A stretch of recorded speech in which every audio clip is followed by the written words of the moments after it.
So in this section, we're looking at slicing tuples up. So we made an integer tuple earlier, and of course you can use any of the data types inside a tuple. Underscore tuple. So let's have a variable name, float underscore tuple. Remember, round brackets for a tuple, and create our separate elements, comma separated, to create a tuple of floats. We can have a Boolean tuple. Again, round brackets, capital letters on those booleans, comma separated on the different elements. Let's go through the rest. So we've got a string tuple, round brackets, and the strings have the quotation marks around them. Your choice whether you want to use single or doubles. And we're having I want to break free as our string tuple. And let's do a mixed one as the last one. So we did an integer tuple in the last class. So we have already got an example of that loaded in. So for our mixed one, again, a round bracket, let's have an integer, a float of 8.6, a string of a capital I, and a false for our Boolean. And we'll load all of those in. So slicing and selecting elements is the same as you do on a list. So if we want to pick from our float tuple first element, so that's going to be the 0th, the first, that'll pick out our 4.5. We just request number 1 in a square bracket and it prints out our 4.5, our first element. If we want to select the last element, I can ask it to print out our float tuple.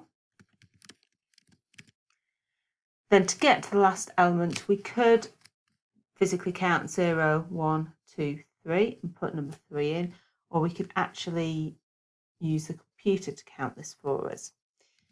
So we know that if we ask for the len of the float tuple, that will tell you how many values are in there.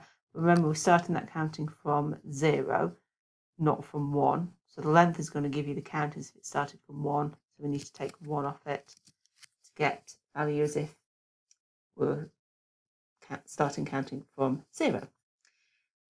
There's a nice, easy way of doing this. So rather than having to do all that coding of asking the length of your tuple and then taking 1 off it, Python's got something built in, which is really handy.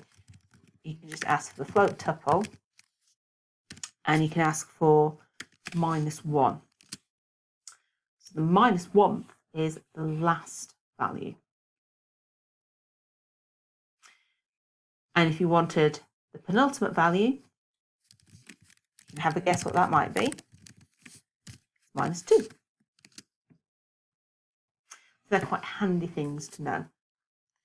So slicing works exactly the same as it does on a string. If we want to take, exactly the same as it does in a list, If we want to slice our string tuple,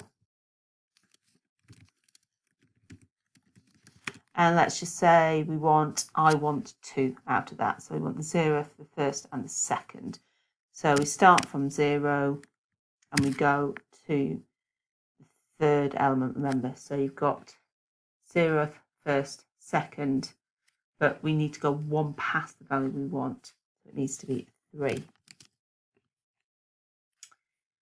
And as we saw in the last module, if I do a number and then a colon, it just takes me to the end.